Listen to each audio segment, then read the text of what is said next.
எல்லோருக்கும் நமஸ்காரா. Welcome to cook with சியா.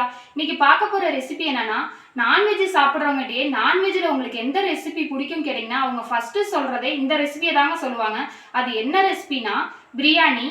பிரியாணிலேயே நிறைய variety இருக்குங்க. Chicken biryani, mutton biryani, fish biryani அப்படின்னு இன்னும் நிறைய ஏகப்பட்டது சொல்லிட்டே போடாங்க. நம்ம இன்னைக்கு பார்க்க போறது சிக்கன் பிரியாணி. வீட்டில் இருக்க ரைஸை வச்சே குக்கரில் ஹோட்டல் டேஸ்ட்ல எப்படி செய்யறதுன்னு பார்ப்போம். வாங்க வீடியோக்குள்ள போகலாம். சிக்கன் பிரியாணிக்கு தேவையான பொருட்களை பார்த்துடலாங்க. சிக்கன் 3/4 கிலோ, இது மாதிரி பெரிய பெரிய பீஸாக போட்டுக்கோங்க. கடையிலேயே சொன்னீங்கன்னாக்கா பிரியாணிக்கு பீஸ்னால் அவங்களே பெருசு பெருசாக போடுவாங்க, கட் பண்ணி தருவாங்க. வெங்காயம் ஒரு பெரிய சைஸில் ஒரு 5 வெங்காயம் நீல வாக்கில் இது மாதிரி மெலிசாக கட் பண்ணி எடுத்துக்கோங்க. முந்திரி ஒரு 10, ஒரு அரை மணி நேரத்துக்கு முன்னாடி தண்ணியில் ஊற வச்சு எடுத்துக்கோங்க. இதை வந்து மிக்சியில் பேஸ்ட் பண்ணி எடுத்துக்கணும். புதினா ஒரு கைப்பிடி அளவு, கொத்தமல்லி தழை ஒரு அரை கைப்பிடி அளவு, இது மாதிரி சின்ன சின்னதாக கட் பண்ணி வச்சுக்கோங்க. பச்சை மிளகாய் ஒரு 2 நீல வாக்கில் கட் பண்ணி எடுத்துக்கோங்க. கஸ்தூரி மைதி ஒரு 10 கிராமு, கொத்தமல்லி ஒரு 2 டேபிள் ஸ்பூன், பிரியாணி இலை ஒரு 2, ஜாதிபத்திரி 1, கசகசா 1/4 டேபிள் ஸ்பூன், மிளகு ஒரு அரை டேபிள் ஸ்பூன், ஏலக்காய் ஒரு 3, பட்டை 3 பீஸு, அன்னாசிப்பூ 1, கிராம்பு ஒரு 6, வரமிளகாய் ஒரு 5, கல்பாசி சிறிதளவு, சோம்பு ஒரு டேபிள் ஸ்பூன். கடையில் பிரியாணி மசாலா வாங்கி அரைச்சி போடுறதை விட இது மாதிரி ஃப்ரெஷ்ஷாக மசாலா அரைச்சி போட்டு பிரியாணி செய்யுங்க, ரொம்பவே டேஸ்ட்டாக இருக்கும். வாங்க இதை அரைச்சிட்டு எப்படி செய்கிறதுன்னு பார்ப்போம். இஞ்சி பூண்டு பேஸ்ட்டு 3 டேபிள் ஸ்பூனுங்க. இதில் வந்து இஞ்சி கம்மியாக சேர்த்துக்கோங்க, பூண்டு கொஞ்சம் அதிகமாக சேர்த்துக்கோங்க. முந்திரியை வந்து ஊற வச்சுருந்தோம்லங்க, அதே தண்ணியிலையே அரைச்சி எடுத்துருவோம். ஒரு அரை மணி நேரத்துக்கு முன்னாடியே ஊற வச்சுருங்க முந்திரியை. இப்போ அந்த தண்ணியோடய கொஞ்சமாக தண்ணி இருக்குது, அந்த தண்ணியோடையே சேர்த்து அரைச்சிருவோம். முந்திரி அரைச்சி ஊற்றும் போது அந்த கடை டேஸ்ட்லேயே இருக்குங்க, அந்த ஹோட்டல்லலாம் இருக்குல்ல அந்த டேஸ்ட்லேயே இருக்கும். முந்திரியே இது மாதிரி பேஸ்ட் பண்ணி எடுத்துக்கோங்க. நான் இன்னைக்கு 3/4 கிலோ அரிசி எடுத்துருக்கேங்க. 3/4 கிலோ கறி, 3/4 கிலோ அரிசி. இது வந்து பாஸ்மதி அரிசியிலும் பிரியாணி செய்யலாம், சீரக சம்பாவிலையும் செய்யலாம். நான் இன்னைக்கு வந்து வீட்டில் சமைக்கிறோம்ல புழுங்கல் அரிசி, அதுலேயே பிரியாணி செய்கிறேன். இதுவும் ரொம்பவே சூப்பராக இருக்குங்க. அரிசியை வந்து 2 டைம் கழுவிட்டு அதுக்கப்புறமேட்டுக்கு ஒரு அரை மணி நேரம் ஊற வச்சு எடுத்துக்கோங்க. ஊற வச்சதுக்கப்புறம் கழுவுனீங்கன்னா அரிசி உடஞ்சிரும். ஃபஸ்ட்டு பிரியாணி மசாலாவை வறுத்து ரெடி பண்ணிடுவோம். ஒரு அரை டேபிள் ஸ்பூன் மட்டும் எண்ணெய் ஊற்றிக்கோங்க, ரொம்ப எண்ணெய் வேண்டாம்.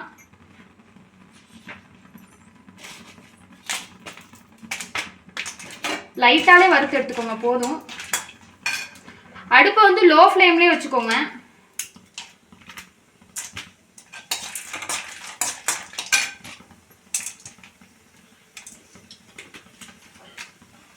இது வந்து வறுத்து உடனே அரைச்சி போடும் போது ரொம்பவே நல்லா இருக்குங்க பிரியாணி. ஃப்ரெஷ் மசாலா. அடுப்பை வந்து ஸ்பீடாக வச்சிடாதீங்க, போதுங்க. வறுத்தாச்சு. இப்போ இதை வந்து வேறு பிளேட்டுக்கு மாற்றிடுவோம். வறுத்தாச்சுங்க. இது கொஞ்சம் நேரம் ஆறுனதையும் அரைச்சிக்குவோம். இப்போ வந்து வேறு பிளேட்டில் மாற்றி எடுத்துவோம். அதே இதுலேயே இருந்ததுனாக்க சூட்லேயே ரொம்ப கருகிருங்க.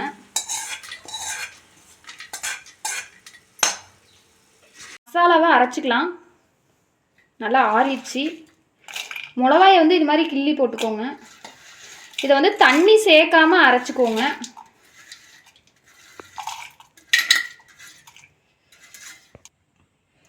பிரியாணி மசாலா இப்போ வந்து அரைச்சி எடுத்தாச்சுங்க. இந்த மாதிரி அரைச்சி எடுத்துக்கோங்க. எண்ணெய் சேர்க்காமலும் வறுத்து அரைக்கலாம். எண்ணெய் சேர்த்து வறுத்து அரைக்கும் போது அந்த வாசனையே சூப்பராக இருக்குங்க. இப்போ பாருங்கள், அரைச்சதுக்கப்புறம் வாசனையே சூப்பராக இருக்குங்க. அவ்வளோதாங்க. இதை வந்து பிரியாணி மசாலா அரைச்சி எடுத்தாச்சு. இப்போ பிரியாணி எப்படி செய்கிறதுன்னு பார்த்துருவோம் வாங்க. சிக்கன் பிரியாணி செஞ்சிடலாங்க. நம்ம இன்றைக்கி வந்து குக்கரில் தாங்க செய்ய போகிறோம். இதுலேயே வந்து தம் பிரியாணி நிறைய டைப் இருக்குங்க பிரியாணிலேயே. எண்ணெய் ஒரு 4 டேபிள் ஸ்பூன், கொஞ்சம் எண்ணெய் கொஞ்சம் இதுக்கு அதிகமாகவே சேர்த்துக்கோங்க. இது கூடவே நெய் ஒரு 2 டேபிள் ஸ்பூன்,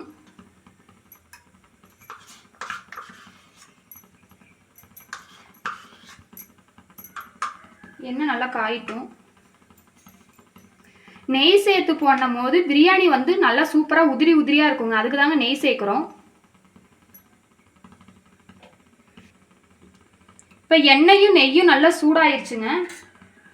இப்போ பிரியாணி இலை இந்த இதெல்லாம் வந்து எடுத்துருக்கோம். பிரியாணி இலை ஒரு 2, பட்டை ஒரு 3, சோம்பு ஒரு 1/4 டேபிள் ஸ்பூன், மராட்டி மொக்கு சின்னதாக ஒரு 2, மிளகு ஒரு 1/4 டேபிள் ஸ்பூன், ஸ்டார் பூ அன்னாசி பூ வந்து 1, கிராம்பு ஒரு 4. இதை வந்து இதில் சேர்த்து லைட்டாக வறுத்துருவோம். அடுப்பை வந்து லோ ஃப்ளேம்லேயே வச்சுக்கோங்க.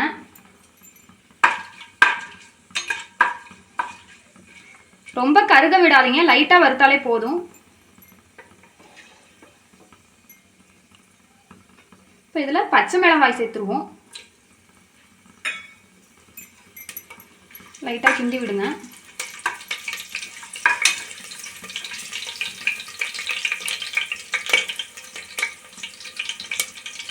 இப்போ இதில் வெங்காயம் கட் பண்ணி வச்சுருக்கோம்ல அதை சேர்த்துருவோம். பிரியாணிக்கு வந்து வெங்காயம் அதிகமாக சேர்க்கும் போது தாங்க நல்லாயிருக்கும். பிரியாணிக்கு வந்து வெங்காயம் தாங்க டேஸ்ட்டே. நல்லா மிக்ஸ் பண்ணி விடுங்க. இது வெங்காயம் நல்லா வதங்கிறதுக்காக உப்பு கொஞ்சம் சேர்த்துக்குவோம். கொஞ்சமாக சேர்த்துக்கோங்க. நல்லா கிண்டி விடுங்க. வெங்காயம் நல்லா வதங்கட்டுங்க. கோல்டன் ப்ரௌன் கலர் வர வரைக்கும் வதங்கட்டும். அடுப்பை வந்து சிம்மிலே வச்சுருங்க. இங்கே பாருங்கள், வெங்காயம் நல்லா வதங்கிருச்சு. இந்த அளவுக்கு ப்ரௌன் கலரில் கோல்டன் ப்ரௌன் கலர் வர அளவுக்கு வதக்கிக்குங்க. இந்த அளவுக்கு வதக்காமல் லைட்டாக வதக்குனீங்கனாக்க வெங்காயத்துலேருந்து நீர் வந்து சீக்கிரமாகவே பிரியாணி வீணாக போயிடுங்க. காலையில் பண்ணிங்கன்னா ஈவினிங்கே கெட்டு போயிடுங்க. அதுக்காக தான் வெங்காயத்தை நல்லா வதக்கிக்கணும். இது மாதிரி வதக்கி பண்ணிங்கன்னா பிரியாணி கெட்டு போகாது நைட்டு வரைக்கும். இப்போ இதில் முந்திரி ஒரு 8 சேர்த்துருவோம். இது கூடவே இஞ்சி பூண்டு விழுது சேர்த்துருவோம். இதை நல்லா கிண்டி விடுங்க. அடுப்பை இப்போ லோ ஃப்ளேமில் வச்சுருங்க. ஒரு நிமிஷம் ஆகட்டும், நல்லா பச்சை வாசனை போகட்டும் இஞ்சி பூண்டு விழுதுலேருந்து.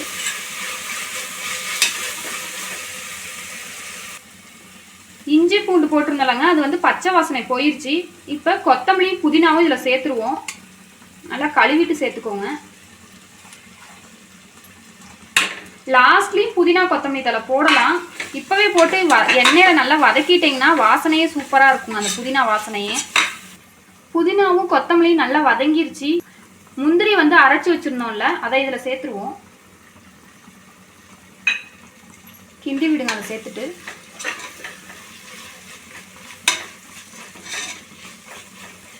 கிண்டி விட்டு கொஞ்ச நேரம் வெயிட் பண்ணுவோம். இப்போ 100 கிராம் தயிர் சேர்த்துக்குவோம்.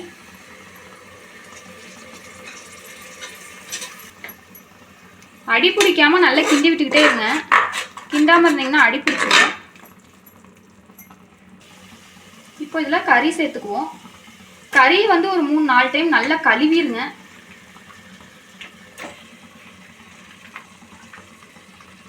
நல்லா பெரிய பெரிய பீஸாக போடுங்க. அப்போ தான் பிரியாணிக்கே நல்லா இருக்குங்க. அந்த பிரியாணியோட அந்த பீஸ் எடுத்து சாப்பிடும்போது லைட்டாக கிண்டி விடுவோம்.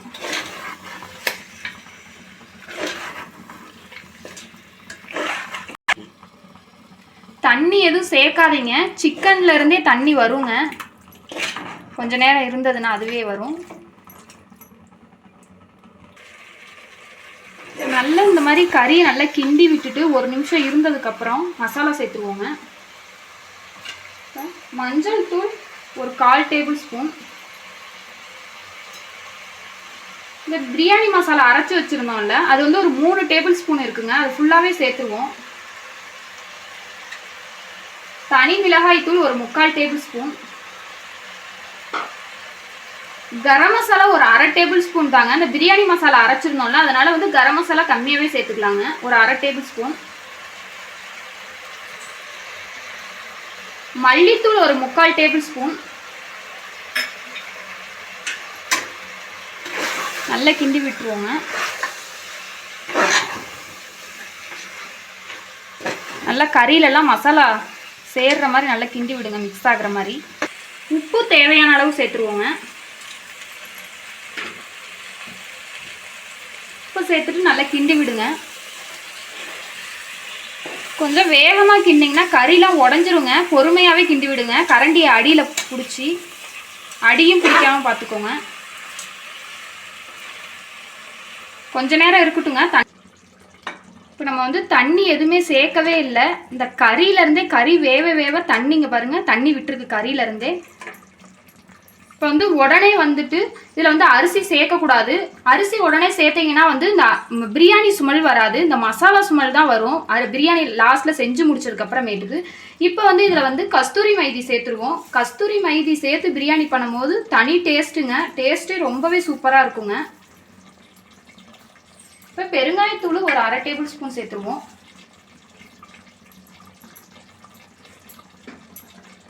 இப்போ இதை கிண்டி விடுவோம். தண்ணியே நல்லா கறியிலேருந்து பிரிஞ்சு வந்திருக்கு. கறி உடையாமல் கொஞ்சம் பொறுமையாக கிண்டி விட்டுக்கோங்க, கரண்டி அடியில் பிடிச்சி. இப்போ இதில் அரிசியை சேர்த்துருவோங்க. அரிசியை நல்லா ஊற வச்சு கழுவி தண்ணியை வடிச்சிட்டு எடுத்துக்குவோம். தண்ணி இல்லாமல் சேர்த்துக்கோங்க அரிசியை. இப்போ அரிசி சேர்த்தாச்சு, கிண்டி விடுவோம் கொஞ்சமாக மெதுவாக. அரிசி உடையாமல் பொறுமையாக கிண்டி விடுங்க.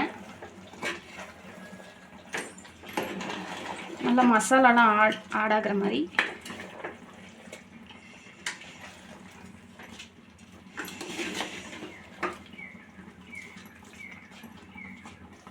இப்போ இதில் தண்ணி சேர்த்துருவோங்க. நான் 2 கிளாஸ் அரிசி எடுத்திருந்தேன், 4 கிளாஸ் தண்ணி சேர்க்கலாம். ஊற வச்சு சேர்த்தோம்னாக்கா 3.5 கிளாஸ் சேர்த்தாலே போதுங்க. ஊற வைக்காமல் சேர்த்தோம் அப்படின்னாக்க 4 கிளாஸ் தண்ணி சேர்த்துக்கோங்க. நான் இன்றைக்கி வந்து 2 கிளாஸ் அரிசி எடுத்தேன். ஒரு 1/2 மணி நேரம் அரிசி ஊற வச்சுட்டேன். அதனால் 3.5 கிளாஸ் தண்ணி சேர்க்குறேன்.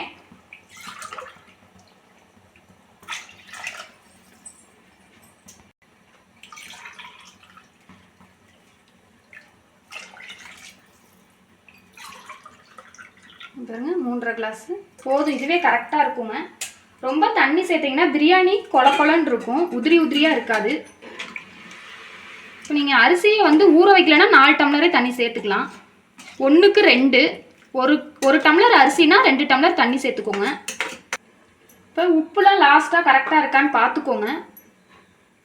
உப்பு வந்து ஒரு கல் கூடவே போட்டுக்கோங்க. ஏன்னாக்கா அந்த இப்போ கொஞ்சம் கூட போட்டால் தான் சாப்பாடு வெந்ததுக்கு அப்புறமேட்டுக்கு கரெக்டாக இருக்கும் அது சாப்பிடும் போது. இப்போ கம்மியாக போட்டிங்கன்னா உப்பே ரொம்ப கம்மியாயிருங்க சாப்பாடு சாப்பிடும் போது. மூடி போடுறதுக்கு முன்னாடி இந்த வாசரெலாம் வந்து கொஞ்சம் தண்ணியில் நனைச்சிட்டு போட்டுக்கோங்க. அப்போ தான் வந்து நனைக்காமல் போட்டிங்கன்னா விசில் வராமல் இருக்கும். அப்புறம் ரொம்ப நேரமாக நம்ம விசில் வரலையேன்னு வெயிட் பண்ணிகிட்டு இருப்போம், சாப்பாடே அடி பிடிச்சிரும். எல்லாமே கரெக்டாக இருக்கான்னு செக் பண்ணிவிட்டு மூடி போட்டுருவோம். விசில் வர வரைக்கும் வெயிட் பண்ணுவோம், 2 விசில் வரட்டும். வந்துருச்சுங்க, அடுப்பை ஆஃப் பண்ணிடுவோம். அடுப்பை ஆஃப் பண்ணிட்டு உடனே வந்து குக்கரை ஓப்பன் பண்ணிடாதீங்க. கொஞ்ச நேரம் வெயிட் பண்ணுங்க, அந்த விசில் அடங்குற வரைக்கும். ஒரு 10 நிமிஷம் கழிச்சு ஓப்பன் பண்ணி பார்ப்போம். விசில் அடங்கிருச்சு, ஓப்பன் பண்ணி பார்த்துருவோங்க. ஓப்பன் பண்ணும் போதே வாசனை ரொம்பவே சூப்பராக இருக்குங்க. லைட்டாக கிண்டி விடுவோம். பாருங்க அடி பிடிக்கல. கரண்டியை வந்து சென்டரில் போட்டு கிண்டாதீங்க, கறியும் உடஞ்சிரும், சாப்பாடும் குழஞ்ச மாதிரி போயிடும். சாப்பாடு பாருங்கள் உதிரி உதிரியாக தான் இருக்குது. அடியில் இருந்து தான் எடுக்கிறேன், இது அடி பிடிக்கலை. மசாலா எல்லாமே எல்லா இடத்துக்கும் நல்லா ஆட் ஆகி கரெக்டாகவே இருக்குது. நான் சொன்ன மாதிரி கரெக்டாகவே அதே மெஷர்மெண்ட்லேயே செஞ்சு பாருங்கள். ஹோட்டல் டேஸ்ட்டில் ரொம்பவே சூப்பராக இருக்குங்க. நார்மலாக புழுங்கல் அரிசியில் செஞ்சும் போதே ரொம்பவே டேஸ்ட்டாக இருக்குது. நீங்கள் வந்து சீரக சம்பா பாஸ்மதி அரிசியில் செஞ்சீங்கன்னா இன்னும் ரொம்பவே டேஸ்ட்டாக இருக்குங்க. ஹோட்டலில் கூட பிரியாணி வேண்டாமா, நம்ம வீட்டில் நீயே செய்யுமா அப்படின்னு சொல்லிட்டு சொல்லுவாங்க. பிரியாணி செய்யறதுல நீங்களே ரொம்பவே ஸ்பெஷலிஸ்ட்டாக ஆயிடுவீங்க. அவ்வளோ ஒரு அற்புதமாக இருக்குங்க நான் சொன்ன மெஷர்மெண்ட்டில் செஞ்சீங்கன்னா. அவ்வளோதாங்க, சிக்கன் பிரியாணி ரெடி ஆயிடுச்சு.